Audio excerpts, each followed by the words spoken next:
Y land shape is important. अब हम shape देखेंगे किस तरह से इंपॉर्टेंट है, शेप किस तरह से काम करता है वास्तु में। धरती को तो देख लिए, पृथ्वी को तो देख लिए, तो शेप देखते हैं। ये देखिए दो लोग हैं, बैलेंसिंग एनर्जी एंड शेप। एक मोटा व्यक्ति है, एक पतला व्यक्ति है, यहाँ पे चेयर है। दोनों एग्जांपल एक एक करके लेते हैं। अब देखिए ये व्यक्ति अपनी हाइट के हिसाब से इसका वेट बहुत अधिक है, तो क्या है, ये प्रॉपर बैलेंस वे में नहीं खड़ा हो सकता, और ये प्रॉपर बैलेंस वे में खड़ा हो सकता है। क्यों? क्योंकि इसकी बॉडी में एनर्जी डिस्ट्रीब्यूशन जो है वो मतलब प्रॉपर वे में है, सब जगह एक सा है। लेकिन इसकी बॉडी में एनर्जी डिस्ट्रीब्यूशन जो है वो डिसबैलेंस है, सब जगह एक सा नहीं है इसके शेप के कारण। अब देखो एग्जाम्पल, अगर ये दोनों दौड़ लगाएं तो ज़्यादा प्रोबेबिलिटी है कि ये गिर जाएगा मोटा व्यक्ति। क्यों? क्योंकि एनर्जी बैलेंस नहीं है ना, एनर्जी बैलेंस नहीं है, क्योंकि बॉडी शेप बैलेंस नहीं है, तो गिरेगा ही।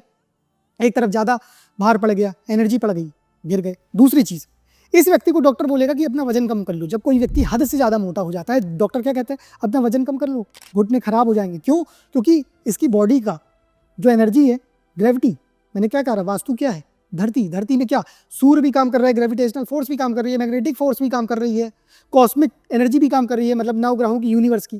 तो ये क्या है, ग्रेविटी। ग्रेविटी के कारण पूरा वजन नीचे की ओर पड़ेगा, इसके घुटने खराब हो जाएंगे। इसलिए डॉक्टर कहता है कि वजन कम करो, घुटने खराब हो जाएंगे।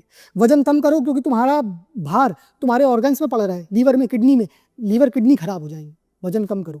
क्यों? क्योंकि एनर्जी को आप ना क्रिएट कर सकते हो ना डिस्ट्रॉय कर सकते हो, ये सिर्फ ट्रांसफॉर्म होती है वन फॉर्म टू अनदर। तो अगर ये भार करोगे, बहुत हद से ज़्यादा भार रहेगा, तो एनर्जी कहीं तो लगेगी, दबाव डालेगी ना, तो सब खराब कर देगी। तो क्या है, बैलेंस रहना है, शेप में रहना है। क्यों? मिलिट्री में अगर घुटने भी ज़रा से टकराते हैं तो रिजेक्ट कर देते हैं शेप। अब आप कहते हो ज़रा से घुटने ही तो आपस में टकरा रहे सीधे खड़े होने में, लेकिन शेप कितना रिफाइन में जाना है, वहाँ ज़रूरत है बिल्कुल एक्यूरेसी की। वहाँ ज़रूरत है कि कोई भी व्यक्ति की जान न जाए। जब युद्ध करे तो हम विजयी होकर लौटे, इसलिए बहुत बारीकी से चीज़ देखी जाती है। ऐसे ही वास्तु है, जब आपको अपने जीवन की लड़ाई जीतनी है, जब आप जीवन का युद्ध लड़ रहे हो, तो आपको डेप्थ फॉर्म में जाना पड़ेगा, डेप्थ को समझना पड़ेगा। तब आप साइंस को, एनर्जी को समझ पाओगे, वाइब्रेशंस को समझ पाओगे और अपनी लाइफ को बेटर बना पाओगे। अब दूसरा एग्जांपल, ये चेयर्स हैं, 4 कुर्सियां हैं, मतलब सॉरी 4 कुर्सियां नहीं है, कुर्सी के 4 पैर हैं। ये प्रॉपर बैलेंस है। क्यों? एनर्जी डिस्ट्रीब्यूशन सिमेट्रिकल है, असिमेट्रिक वे में नहीं है। तो यहाँ कोई भी बैठेगा, बहुत अच्छे से आप आराम से टिक के बैठ सकते हो। लेकिन ये 3 पैर है, 3 लेग्स हैं इस कुर्सी के। अब इसमें मैं आपसे कहूँगा बैठो, तो आप आराम से बैठोगे नहीं, गिर जाओगे बैठोगे तो। या फिर आपसे मैं कहूँ नहीं बैठ के मुझे दिखाओ, तो आप कैसे बैठ के दिखाओगे कि आप गिरो भी नहीं। आप अपना जोर आगे की ओर लगा दोगे, बैठ तो जाओगे, लेकिन अपना जोर आगे की ओर लगाओगे ताकि पीछे की तरफ जहाँ लेग नहीं है कुर्सी का वहाँ गिर ना जाए। तो क्या होगा, आपकी एनर्जी ज़्यादा लगेगी। यहाँ पे जो व्यक्ति बैठा है वो कंफर्टेबली बैठा है, उसे आराम मिल रहा है। लेकिन यहाँ पे जो व्यक्ति बैठेगा उसकी एनर्जी उल्टा चली जाएगी कि मैं गिर ना जाऊँ उसमें। या तो वो बैठेगा नहीं, और या तो फिर उसकी एनर्जी चली जाएगी मैं गिर ना जाऊँ। और जब उठेगा तो उसे कंफर्ट नहीं मिला होगा, उसे आराम नहीं मिला होगा, बल्कि वो और थक गया होगा। क्यों? क्योंकि उसने अपनी एनर्जी लूज कर दी गलत ढंग से बैठने में, एनर्जी के विरुद्ध काम करने में। इसी तरह से जब आपकी घर की एनर्जी शेप में, आपका घर नहीं रहता है, आपका घर शेप के विरुद्ध रहता है, प्रॉपर एनर्जी बैलेंस नहीं रहता है, प्रॉपर एनर्जी डिस्ट्रीब्यूट नहीं होती है, तो क्या होता है, आप पूरी एनर्जी लगाते हो सफल होने में, हार्ड प्रमोशन पा के रहूँगा, बिजनेस को बढ़ा के रहूँगा, प्रॉफिट पा के रहूँगा। लेकिन आपके शॉप की, आपके घर की एनर्जी अगर बैलेंस नहीं है, प्रॉपर सिमेट्रिकल डिस्ट्रीब्यूशन नहीं है एनर्जी का, तो क्या होगा, एनर्जी लगाओगे ठीक उस व्यक्ति की तरह जो इसमें बैठा रहा, और पूरी एनर्जी झोंक दोगे, एंड में हाथ कुछ नहीं आएगा, उल्टा लॉस होगा, पैसे का, स्वास्थ्य का, समय का। क्यों? क्योंकि हमने उल्टा लगाया है, मिला थोड़ी ना है। क्यों? क्योंकि हम प्रकृति के विरुद्ध जा रहे थे, हम यूनिवर्सल एनर्जीज के विरुद्ध काम कर रहे थे, अपोज में काम कर रहे थे। तो इसलिए शेप ज़रूरी है, इसलिए वास्तु में शेप को इम्पोर्टेंस दी गई है। मैं फाउंडेशन आपकी क्लियर कर रहा हूँ, फाउंडेशन समझोगे तो आगे जो शेप बताऊंगा, अलग अलग शेप आप अपने आप समझोगे चीज़ों को। लेकिन सबसे बड़ी ज़रूरत ये है, इंपॉर्टेंट ज़रूरत ये है कि चीज़ों को समझो, अपने फाउंडेशन क्लियर रखो। मैंने बोला ना, इतना ज्ञान जरूर घर में होना चाहिए कि आपको कोई बेवकूफ़ ना बना सके, और बहुत सारी प्रॉब्लम का हल खुद निकाल लो। हर जगह लाखों रुपए देने की ज़रूरत नहीं है। हाँ, कहीं फंस जाओ तब एक्सपर्ट्स की ज़रूरत है, लेकिन हर जगह नहीं है। बच्चे का 1 साल बर्बाद हो गया, बाद में बुलाया, पता चला थोड़ी सी प्रॉब्लम थी, पैसा भी गया, समय भी गया, बच्चे का करियर भी गया, 1 साल लेट बना IAS। तो ऐसा नहीं, समय बचाइए, समय सबसे इंपॉर्टेंट है। पैसा तो आप कमा लोगे, लेकिन टाइम बचाओ, एनर्जी बचाओ, क्योंकि एनर्जी ही है जो आपका टाइम बचा सकती है। और टाइम सबसे इंपॉर्टेंट है, क्योंकि टाइम बाद में आपका पैसा, आपका स्वास्थ्य सब कुछ बचा लेता है। तो ये हो गया। इसके बाद हम अलग अलग शेप देखेंगे। सबसे अच्छा वास्तु में होता है स्क्वायर शेप, जो स्टेबिलिटी देता है, प्रॉस्पेरिटी देता है, ग्रोथ, पीस, ओवरऑल वेलबींग देता है। क्यों? सिमेट्रिकल शेप है। स्क्वायर शेप इसलिए अच्छा बोला गया, देखो चारों कोने जो हैं राइट एंगल ट्रायंगल में है, 90 डिग्री का कोण है, एनर्जी जो है प्रॉपर डिस्ट्रीब्यूट होगी इस सेक्शन में। और किसी सिविल इंजीनियर से पूछेंगे, किसी आर्किटेक्ट से पूछेंगे, वो बताएगा आपको कि अगर स्क्वायर शेप की जगह रहती है तो आप इसका प्रॉपर यूटिलाइजेशन भी कर सकते हो। यही अगर सर्कल होता, मान लो आपका बेडरूम सर्कल बना दिया जाए, सर्कुलर, तो क्या हो, बेडरूम में आप अच्छे से अलमीरा रख पाओगे, अच्छे से प्रॉपर जगह का, स्पेस का यूटिलाइजेशन कर पाओगे? अगर मैं साइंटिफिक वे में भी बात करूँ तो कर पाओगे? नहीं। तो इसी तरह से एनर्जी याद रखना, डायरेक्शन से ज़्यादा पावरफुल सब डायरेक्शंस में होती है, एंगुलर डायरेक्शन में होती है। जैसे north west, north east, south west. क्यों? क्योंकि जब भी, जैसे हम पानी डालते हैं, जब हम कहीं पानी डालते हैं तो कॉर्नर में जाके जम जाता है ना, फिर फ्लो होता है। तो ऐसे एनर्जी भी सर्कुलेट जब होती है तो कॉर्नर में उसका ठहराव होता है। इसलिए जो कॉर्नर्स होती हैं, जो एंगुलर डायरेक्शंस होती हैं, ये बहुत ज़्यादा पावरफुल होती हैं। पंचतत्व भी यहाँ, अलग अलग पंचतत्व भी यहाँ पे वास करते हैं, ये हम आगे आने वाली क्लासेस में देखेंगे। लेकिन ये देखो कि स्क्वायर शेप आपको क्या दे सकता है। इसके बाद देखो ये रेक्टेंगुलर शेप भी अच्छा शेप माना जाता है। ये भी आपको बिजनेस में गेन, फाइनेंशियल गेन, प्रॉस्पेरिटी, लाभ, हैप्पीनेस, अच्छी फैमिली कंडीशन सब कुछ देता है, करियर ग्रोथ, अपॉर्चुनिटी सब देगा। क्यों? क्योंकि ये शेप भी सिमेट्रिकल है।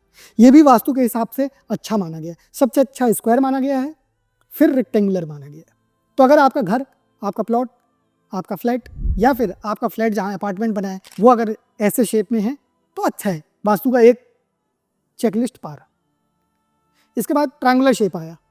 ट्रायंगुलर शेप क्या देता है? कॉन्फ्लिक्ट्स एंड डिस्प्यूट देता है, लड़ाई झगड़े, लीगल मैटर्स में फंसा देता है, financial loss, mental stress, argument and health problem, ये होता है ट्रायंगुलर शेप के प्लॉट में।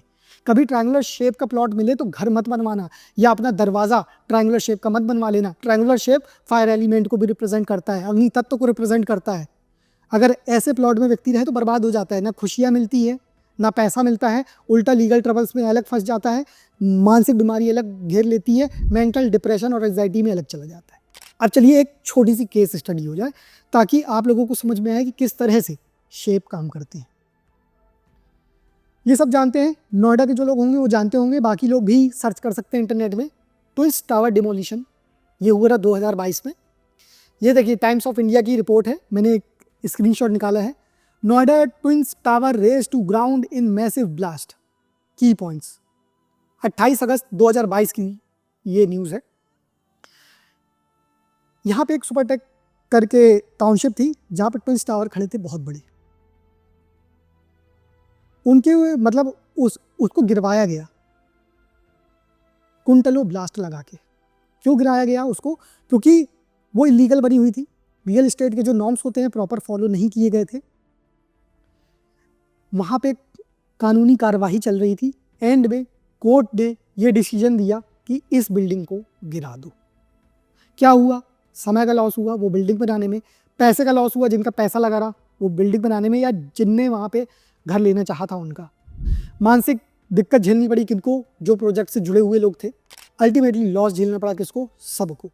क्यों? शेप के कारण। अब शेप क्यों? पहले आप देखो इस तरह का था, वो इस तरह की बिल्डिंग थी, चारों तरफ छोटी छोटी बिल्डिंग्स थी, ये थे ट्विंस टावर, आप देख रहे होंगे। एक बार फिर देख लीजिए, इस तरह की ये 2 ट्विंस टावर थे, छोटे छोटे ब्लॉक्स थे आजू बाजू, इसे गिराया गया था। क्यों? मैं बताता हूँ। ये देखिए, ये जो पूरी बिल्डिंग थी सुपरटेक, इसके पूरे प्लॉट का पूरा प्लॉट जहाँ ये बने थे, वो जो छोटे छोटे टावर मैं आपको दिखा रहा था, छोटे छोटे टावर वही इस तरह से बने थे। और पूरे आप प्लॉट का शेप देखें तो ट्रायंगुलर शेप था, ऐसा था पूरा शेप, ठीक है। और वो जो ट्विंस टावर बने थे वो यहाँ बने थे। जो ये ट्रायंगुलर शेप प्लॉट के अंदर भी एक शार्प एज वाला शेप, ट्रायंगुलर शेप का प्लॉट था, यहाँ बने थे ट्विंस टावर। ये देखिए, ये जो मैंने ब्राउन यहाँ पे हाईलाइट करके रखा है, ब्राउन, ये इस प्लॉट में बने थे ये ट्विंस टावर। मतलब एक तो पूरी सोसाइटी का ट्रायंगुलर शेप का प्लॉट, उसके बाद इसके अंदर भी शार्प एज वाला ट्रायंगुलर था, ये शार्प एज वाला ट्रायंगल था ये प्लॉट, और इसके अंदर बनवाए थे वो ट्विंस टावर एक बार फिर देखिए आप, ये ट्विंस टावर बनवाए थे, छोटे छोटे ब्लॉक्स थे, ये थे, और ये जहां खड़े थे तो ये खड़े थे यहाँ पे ट्रायंगुलर शेप एज प्लॉट में। यहाँ पे क्या हुआ अल्टीमेटली, लीगल डिस्प्यूट्स हुए, कानूनी जंग हारी गई, टावर्स गिराए गए, फाइनेंशियल लॉस, मेंटल लॉस, सब कुछ लॉस ही लॉस। यहाँ किसी का कुछ फ़ायदा नहीं हुआ, मेहनत अलग बर्बाद गई, समय अलग बर्बाद हुआ। तो इस तरह से शेप काम करते हैं। ये चलता फिरता एग्जाम्पल है। आगे आने वाले एपिसोड्स में मैं आपको अलग अलग मंदिरों की केस स्टडी दिखाऊंगा, अलग अलग राजमहलों की केस स्टडी दिखाऊंगा, अलग अलग सिटी, अलग अलग कंट्री की केस स्टडी दिखाऊंगा कि वास्तु किस तरह से काम करता है। सिर्फ शेप वाइज नहीं, अलग अलग चीज़ों से, अलग अलग फैक्टर से। ये तो सिर्फ एक एग्जाम्पल था। इसके बाद ये फैन शेप, अगर किसी का प्लॉट इस तरह का है, पुराने समय में फैन होता रहा ऐसे पंखा वो करते थे ना मूव, तो अगर इस शेप का किसी का प्लॉट है तो ये भी बैंकरप्सी देता है, ये भी लॉस देता है, ये भी थेफ्ट, चोरी का भय देता है। अगर ऐसा किसी का प्लॉट है इस तरह का तो यहाँ पे चोरी होने का भय है, आग लगने का भय है, बैंकरप्सी, व्यक्ति कभी पनप नहीं पाता, लोन ही लोन होगा और बर्बाद हो जाएगा। इस तरह से काम करते हैं शेप। ये है चलती फिरती वास्तु, ये है साइंस। आज की डेट में साइंटिस्ट भी मानते हैं इसको, यूज अलग नाम करते हैं बस। तो इसलिए आप समझिए, वास्तु को समझिए। मैं हूं आपके साथ विशाल तिवारी, जो आपको बताऊंगा कि वास्तु किस तरह से काम करती है, एस्ट्रो वास्तु किस तरह का वर्क करता है आपकी लाइफ में, आपके करियर में, आपके हर तरह के जीवन के पहलू में। बस साथ में चलिए, चीज़ों को शेयर करिए, क्योंकि ज्ञान बांटने से बढ़ता है, पहली चीज़। दूसरी, कर भला तो हो भला। शायद हो सकता है किसी को इसकी ज़रूरत हो, तो आप इसे उस तक पहुंचाएं। दूसरा, सबसे पहले खुद का उद्धार करें। इसलिए अगर कोई भी मन में डाउट हो, किसी भी तरह का क्वेश्चन हो, तो आप कमेंट करके पूछ सकते हैं।